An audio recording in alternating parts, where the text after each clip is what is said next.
If you stood on the shore of this lake for just 1 hour, you would die. Your cells would unravel. Your skin would burn from the inside out. Within weeks, you would be gone. But the most terrifying thing about Lake Karachay isn't the water.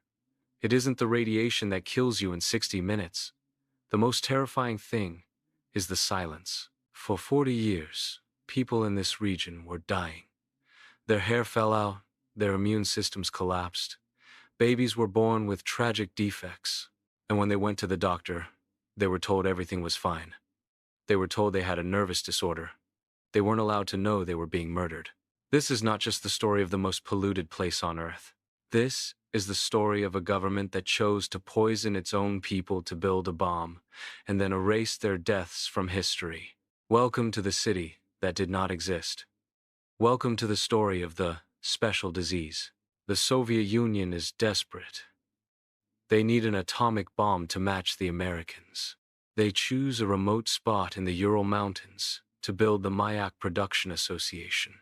They built a secret city around it, Chelyabinsk 40. It was a prison without bars. The workers were paid well, they had plenty of food, but they could never leave. And they didn't know that they were walking into a meat grinder.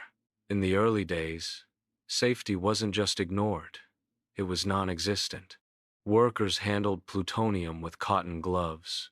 When sensors showed high radiation, supervisors turned the alarms off so production wouldn't stop. These workers began to die almost immediately.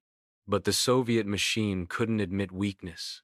When a worker died of acute radiation syndrome, the cause of death was listed as heart failure or pneumonia. The bodies were buried quietly. The families were told to stop asking questions. But the factory produced something else besides dead workers. It produced waste, tons of it.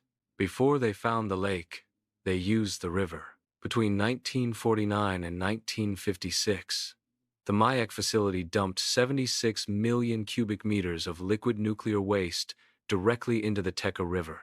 This wasn't a wasteland. There were 24 villages downstream. Thousands of people drank this water. They bathed in it. Cows drank from it. And children drank the radioactive milk. People started dropping like flies. But here is where the cover-up turned evil. The authorities knew. They sent doctors to examine the villagers. But these weren't normal checkups. They were using the villagers as human guinea pigs. They wanted to study the effects of radiation on the human body. The doctors had strict orders from the KGB. Never mention radiation. Instead, they invented a term. They wrote it on hundreds of medical charts. They called it the special disease. If you had the special disease, you were given aspirin and sent home to die. By the time they stopped dumping in the river, it was too late. They needed a new place to hide the poison. They looked at a map and found a swampy lake that didn't go anywhere. Lake Karachay, 1967. For 10 years, Lake Karachay became a nuclear toilet. They pumped so much radioactive waste into it that the lake actually began to dry up. The sediment at the bottom turned into a thick, lethal crust of radioactive dust. A drought hit the Urals. The water receded, the dust was exposed, and then the wind came. A massive storm picked up the dust from the lake bed. It wasn't just dust. It was pure cesium-137 and strontium-90. The cloud traveled for miles. It covered the homes of 500,000 people. Farmers working in the fields breathed it in. Kids playing soccer inhaled it. Did the government evacuate them? No. Did they warn them to stay inside? No. Because warning them would mean admitting the secret city existed.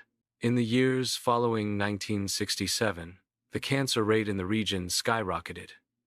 Leukemia, thyroid cancer, pregnant women gave birth to babies with genetic mutations so severe they were never shown to their mothers. And still, the diagnosis was always the same.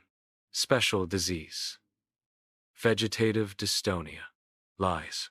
The lake was killing them, and the government was watching them die, noting the data and filing it away in top-secret folders. It wasn't until the Soviet Union collapsed in the 1990s that the West finally learned the truth. When scientists arrived with Geiger counters, they were horrified. Standing by the lake for an hour was a death sentence. Russia finally admitted they had to stop the monster they created. They spent decades dropping thousands of hollow concrete blocks into the lake to seal the sediment. In 2015, the project was finished. Lake Karachay was filled in. Today, there is no lake, just a field of gray rock and grass. But the story isn't over. The groundwater is still poisoned. The people of the region, the children and grandchildren of the special disease victims, still suffer from higher rates of cancer and disease than almost anywhere else in Russia. The cost of secrets. We often talk about Chernobyl as the worst nuclear disaster, but Chernobyl was an accident. Lake Karachay was not an accident. It was a choice. It was a choice to prioritize a weapon over human life. It was a choice to hide the bodies rather than save them. The lake is gone now, buried under concrete. But beneath that concrete lies the legacy of the Cold War. A legacy written not in ink, but in the bones of the thousands who were sacrificed for a war they didn't even know they were fighting. Thanks for watching. If you think this story needs to be heard, please share this video. The victims of the special disease deserve to be remembered. Subscribe for more stories from the dark side of history.